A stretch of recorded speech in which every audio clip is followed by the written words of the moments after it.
Zdaj pa k nadlogi, s katero moramo do nadaljnega žal živeti, čeprav bi rajš videli, da je ne bi bilo več. Ne, to ni segment o vaši tašči, pač pa.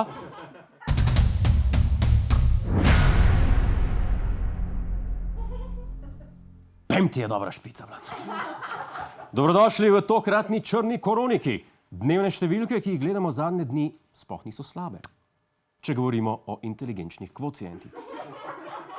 Dejstvo, da je število novo okuženih visoko, preseneča še toliko bolj, ker po 22:30 ne moremo več v gostilne. Kdo bi si mislil, da ta ukrep ne pomaga?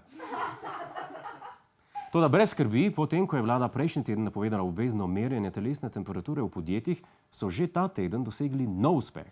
Zedinili so se okrog meje. Ne okrog te meje, preko kere greste na dopust, pač pa okrog temperaturne meje, preko kere greste na bolniško. Mejna temperatura, ko se mora zaposleni takoj vrniti domov, je 37,5 stopinje Celzija. To je dogovorjena mejna vrednost, od tukaj navzgor naj bi bilo bolezensko stanje, spodaj se zadeve še tolerirajo. Gledati gospoda Kacina, ko uporablja medicinske izraze, je približno tako, kot gledati zdravnika v filmih za odrasle. A ni?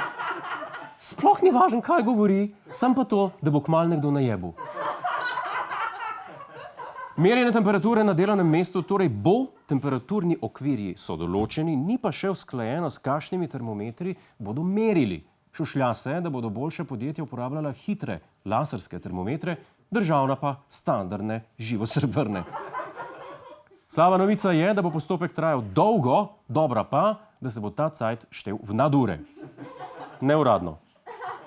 Kdo pa bo zadolžen za merjenje?